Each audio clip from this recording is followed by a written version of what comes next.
Assalamualaikum warahmatullahi wabarakatuh. Salam sejahtera untuk kita semua. Saya Diastiani dari kelas 4D jurusan Ilmu Pemerintahan. Pada kesempatan kali ini saya akan mempresentasikan hasil penelitian saya yang berjudul Simbol atau Substansi Analisis Representasi Politik Perempuan di DPR RI dalam Perspektif Teori Perwakilan Hannah Pitkin.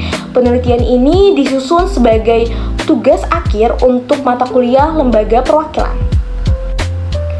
Seiring dengan diberlakukannya kebijakan kuota 30% caleg perempuan, representasi politik perempuan di DPR RI memang mengalami peningkatan dari sisi jumlah. Namun, peningkatan angka ini menimbulkan pertanyaan, apakah kehadiran perempuan ini benar-benar mencerminkan perjuangan terhadap kepentingan perempuan, atau justru hanya simbol yang digunakan untuk memenuhi formalitas demokrasi? Dalam penelitian ini, saya menggunakan teori perwakilan Hannah Pitkin sebagai alat analisis untuk menilai kualitas keterwakilan politik perempuan, khususnya apakah keterwakilan itu bersifat simbolik atau sudah masuk ke substansi. Selanjutnya, masuk ke rumusan masalah. Penelitian ini dilandasi oleh 5 pertanyaan utama. Yang pertama, apakah kuota 30% sudah cukup menjamin keterwakilan formal perempuan? Yang kedua, apakah dengan meningkatnya jumlah perempuan otomatis isu perempuan diperjuangkan? Yang ketiga, apakah kehadiran mereka hanya sebatas simbolik? Yang keempat, apa saja hambatan yang membuat perempuan belum bisa bertindak secara substansif? Yang kelima, yaitu terakhir, bagaimana strategi penguatan peran mereka agar lebih bermakna? Selanjutnya, yaitu tujuan dari penelitian ini adalah untuk mengevaluasi efektivitas kebijakan kuota perempuan di DPR RI, menilai kualitas representasi politik perempuan dari sisi tindakan nyatanya, serta mengidentifikasi hambatan struktural yang dihadapi oleh perempuan dalam menjalankan peran substansif sebagai wakil rakyat. Selanjutnya, saya akan menjelaskan manfaat dari penelitian ini. Secara teoritis, penelitian ini berkontribusi dalam memperdalam pemahaman kita tentang teori representasi politik dari Hannah Pitkin, khususnya dalam penerapannya pada konteks Parlemen Indonesia. Penelitian ini juga membantu menjelaskan bagaimana keempat dimensi representasi formalistik, deskriptif, simbolik, dan substansif terlihat dalam kinerja perempuan di DPR RI. Sementara, secara praktis, hasil penelitian ini dapat digunakan sebagai rekomendasi bagi partai politik di DPR dan lembaga terkait untuk memperkuat peran perempuan agar tidak hanya hadir secara simbolik tetapi juga mampu bertindak substansif dan dalam memperjuangkan kepentingan rakyat, khususnya isu-isu.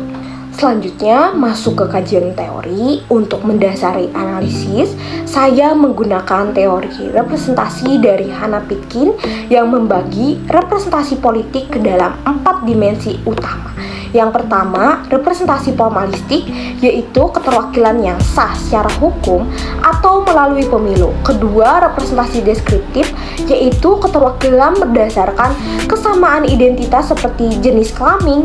Ketiga, representasi simbolik, yaitu bagaimana wakil diterima sebagai lambang oleh masyarakat. Yang terakhir, yang paling penting, representasi substansif, yaitu tindakan nyata wakil dalam memperjuangkan kepentingan konstituennya. Pitkin juga membedakan antara standing poll dan acting poll. Kehadiran fisik saja tidak cukup. Seorang wakil harus benar-benar bertindak dan responsif terhadap kebutuhan masyarakat. Inilah yang menjadi dasar utama dalam analisis saya. Seperti kutipan dari Hannah Pitkin, yaitu representation is acting in the interest of the represented. Artinya, perwakilan itu adalah bertindak demi kepentingan orang yang diwakili.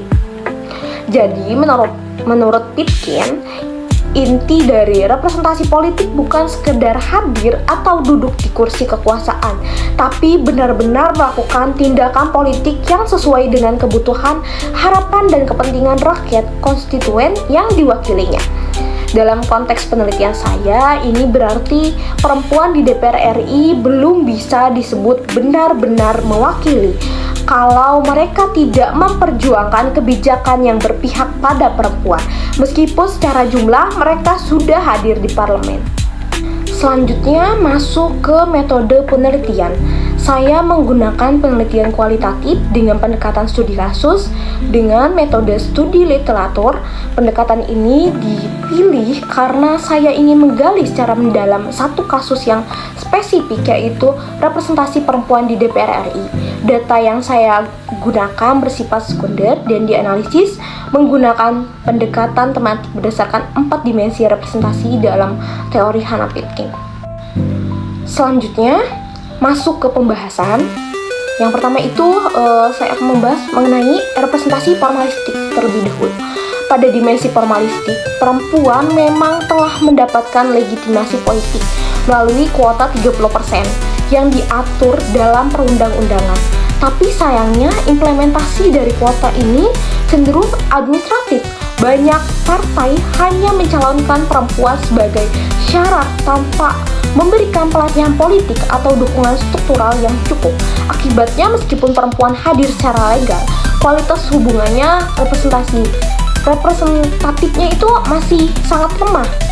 Selanjutnya dari sisi representasi deskriptif, jumlah perempuan memang meningkat pada periode 2024 sampai 2029. DPR RI diisi oleh 21,9% perempuan. Namun kehadiran ini tidak otomatis mendorong advokasi terhadap isu-isu gender. Banyak dari mereka ditempatkan di komisi-komisi non-strategis seperti pendidikan dan kesehatan. Sedangkan di komisi hukum, keuangan atau pemerintahan, keterlibatan perempuan masih sangat minim. Selanjutnya masuk ke pembahasan representasi simbolik. Dalam aspek simbolik, kehadiran tokoh seperti Puan Maharani sebagai ketua DPR memang memperkuat citra bahwa perempuan mampu memimpin. Tetapi banyak politisi perempuan lainnya yang hanya digunakan untuk memenuhi kuota. Hal ini disebut tokenisme, di mana perempuan hadir hanya sebagai simbol tapi tidak diberikan ruang strategis untuk bertindak. Ini tentu membahayakan legitimasi demokrasi karena bisa menimbulkan persepsi bahwa kehadiran perempuan ini hanyalah formalitas belaka. Nah, selanjutnya masuk ke pembahasan mengenai representasi substansif. Nah, pada dimensi yang paling penting yaitu substansif, ternyata banyak perempuan di DPR belum mampu secara konsisten memperjuangkan isu-isu perempuan. Salah satu contohnya adalah stagnasi pengesahan rancangan undang-undang kesetaraan dan keadilan gender. Hambatan utama berasal dari budaya patriarki, posisi subordinat di dalam partai, stereotip bahwa perempuan hanya cocok di ranah domestik, dan minimnya pelatihan politik. Bahkan banyak perempuan ditempatkan di komisi yang tidak memberi ruang strategis, sehingga aspirasi mereka tidak punya jalur kebijakan yang kuat. Dari semua pembahasan tersebut dapat disimpulkan bahwa representasi politik perempuan di DPR RI masih lebih kuat di sisi formal dan simbolik, namun belum menyentuh ranah substansif secara merata. Kota memang memperluas partisipasi, tapi tanpa perubahan struktural, perempuan akan terus terjebak dalam simbolisme dan tokenisme. Selanjutnya masuk ke kesimpulan, yaitu secara keseluruhan dapat saya simpulkan bahwa kehadiran perempuan di DPR RI memang meningkat secara kuantitas, namun kualitas keterwakilannya belum menyentuh substansi. Banyak perempuan belum memiliki kekuatan politik untuk mendorong kebijakan pro perempuan. Oleh karena itu, perlu ada upaya bersama untuk mendorong agar representasi ini benar-benar bermakna. Nah, selanjutnya masuk ke rekomendasi. Ada beberapa langkah strategis yang bisa dilakukan. Pertama, pendidikan dan pelatihan politik bagi calon legislatif perempuan. Kedua, reformasi mekanisme rekrutmen partai yang lebih transparan dan adil. Ketiga, memperkuat posisi kaukus perempuan parlemen agar punya peran advokatif yang nyata. Keempat, kampanye publik untuk menghapus stereotip gender. Kelima, evaluasi berkala terhadap implementasi kuota. Dan keenam, penguatan riset berbasis data agar kebijakan yang dibuat sesuai dengan kebutuhan perempuan.